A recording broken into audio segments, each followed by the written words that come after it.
माजी आमदार शंकरराव गडाख राष्ट्रवादी सोडण्याच्या तयारीत असल्याच्या चर्चेने नेवासा तालुक्यात राजकीय खळबळ उडाली आहे। पक्षात डावलले जात असल्याने विकास आघाडी करून आगामी जिल्हा परिषद पंचायत समिती निवडणुकीला सामोरे जावे असा आग्रह कार्यकर्त्यांनी गडाख यांना केला आहे। याबाबत अंतिम निर्णय घेण्यासाठी शुक्रवारी सकाळी सोनई येथे गडाख समर्थकांनी बैठक घेतली। याबाबत अंतिम निर्णय घेण्यासाठी शुक्रवारी सकाळी सोनई येथे गडाख समर्थकांची बैठक होत आहे। गेल्या काही दिवसांपासून गडाख समर्थ अस्वस्थ आहेत। पक्षातील काही नेते जाणीवपूर्वक गडाख यांना डावलतात असा त्यांचा आक्षेप आहे। काल कुकाना येथे झालेल्या पक्ष मेळाव्यानंतर या नाराजीचा स्फोट झाला। या मेळाव्यात पक्षाने दिलेल्या वागणुकीनंतर शेकडो कार्यकर्ते गडाखांना येऊन भेटले। त्यांनी आता राष्ट्रवादी सोडा असाच आग्रह गडाख यांना केला। गडाख यांनी त्यांना थोपविण्याचा प्रयत्न केला, मात्र गुरुवारी सकाळपर्यंत हे वारे तालुक्यात पसरले। त्यानंतर शेकडो कार्यकर्ते गडाख यांच्याकडे आले। त्यांनी वेगळा मार्ग धरण्याचा आग्रह लावून धरला।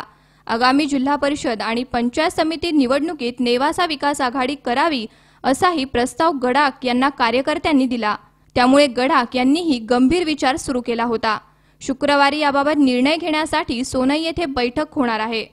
या बैठकीत गडाख राष्ट्रवादी सोडण्याचा तसेच विकास आघाडीच्या झेंड्याखाली निवडणूक लढविण्याची घोषणा करण्याची दाट शक्यता व्यक्त केली जात आहे। मात्र ते दुसऱ्या पक्षात जातील ही शक्यता त्यांच्या आतील गोटात फेटाळण्यात आली आहे। काही दिवसांपासून माजी जिल्हा परिषद अध्यक्ष विठ्ठलराव लंघे यांच्या भाजप प्रवेशाची चर्चा सुरू होती।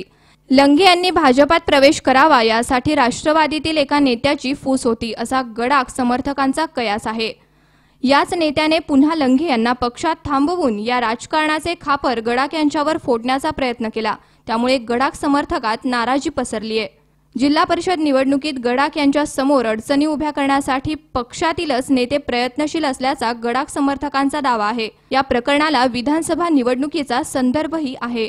नेवासा मतदारसंघात विरोधी उमेदवाराला राष्ट्रवादीतून मदत झाली असा गडाख समर्थकांचा दावा आहे। त्यामुळे गडाख यांनी राष्ट्रवादीत थांबू नये, वेगळा विचार करावा असा आग्रह कार्यकर्ते करत आहेत। दरम्यान गडाख राष्ट्रवादी सोडणार अशी चर्चा पसरताच त्यांना अन्य पक्षातील नेत्यांनी संपर्क साधून परिस्थिती जाणून घेतली। यात राज्यातील सत्ताधारी पक्षांच्या नेत्यांचाही समावेश होता असे म्हटले जाते। मात्र आपण अद्याप राष्ट्रवादीत आहोत असे गडाख यांनी त्यांना सांगितल्याचे कार्यकर्त्यांचा गोटा चर्चिले जात आहे। शंकर नाबदे, सी 24 तास, नेवासा।